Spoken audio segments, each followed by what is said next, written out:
Thank you, Jim. Dark secrets are emerging from a local religious community that's known for its modesty and old world values. Pix 11 has learned that tomorrow, a prominent Orthodox Jewish leader will meet with the Brooklyn District Attorney to talk about allegations of sexual abuse in religious schools and homes. A siren signals a call to prayer on Shabbos, the Orthodox Jewish community hurrying home before sundown each Friday. My memory was growing up just like anybody else. I was a very innocent child. But Joel Engelman, now 23, left the insulated world of the strictly observant Hasidim in Williamsburg 5 years ago after revealing a painful secret. I know very many people that have been abused. It's very hard to come out, especially if you're married or if you don't want to shame your family. The guy that molested me was my principal at the time. He would call me into his office and put me on his lap and abuse me. How old were you when this happened? 8 years old. Engelman says right before this twice-weekly ritual started, his parents had complained to the principal about an older student abusing their son. It may have been his cue that I was a good victim. Engelman has told his story to Dov Heikind, an Orthodox Jewish state assemblyman and weekly talk radio host, who says he's collected about 1,000 complaints against 60 members of the Orthodox community in the last several months. They don't want to go to the DA. They don't want to go to the police. Fathers who were abusing their daughters from the age of 4 to 14. Heikind recalled this question to one young woman. When I asked her, why didn't you talk to anyone? Why didn't you?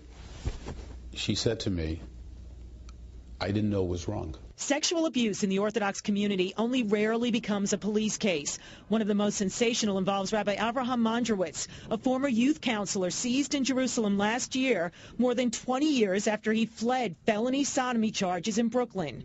Mark Weiss says he was a troubled 13-year-old when the outgoing Mondrowitz violated him at the rabbi's house. Conveniently, his entire family was up in the Catskill Mountains. In 2006, Rabbi Yehuda Kolka of Torah Temaima on Ocean Parkway was taken away in cuffs, charged with multiple counts of sex abuse against students, but he never did jail time.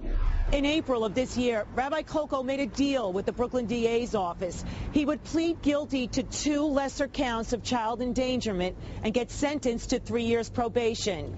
He made no admission of sexual wrongdoing, and he did not have to register as a sex offender. Tonight, the office of Brooklyn District Attorney Charles Hines sent an email saying, in part, the parents of the Kolko victim signed statements approving the plea to a misdemeanor because they did not want their children to suffer the trauma of testifying in court.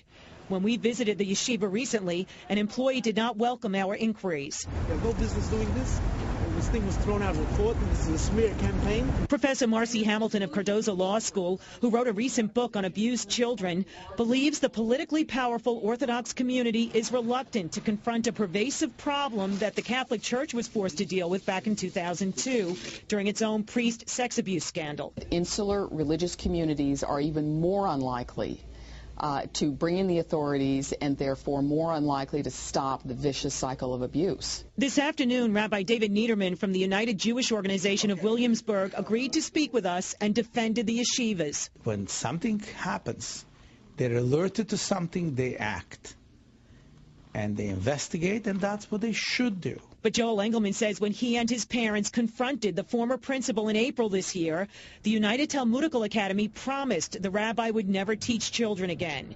Yet soon after Engelman's 23rd birthday, when the statute of limitations for filing a criminal complaint was up, Engelman says he videotaped the rabbi teaching young children at a Satmar camp upstate. You don't have to be penetrated and raped to have effects for the rest of your life. Sleeping at night, relationships with other people. Mark Weiss says he's not worried at this point about being stigmatized. I have 3 wonderful children, and if someone does not want to marry them because of something that happened to their father when he was 13 years old, or because I'm doing something about it now, then frankly I don't want them in my families. The Brooklyn District Attorney told us tonight his office has 9 separate felony cases pending against members of the Orthodox community. A recent conviction sent another defendant to prison for 7 years. Dov Heikind says he wants to educate his community about this issue, but he's under pressure to reveal the names of sexual predators he's been told about.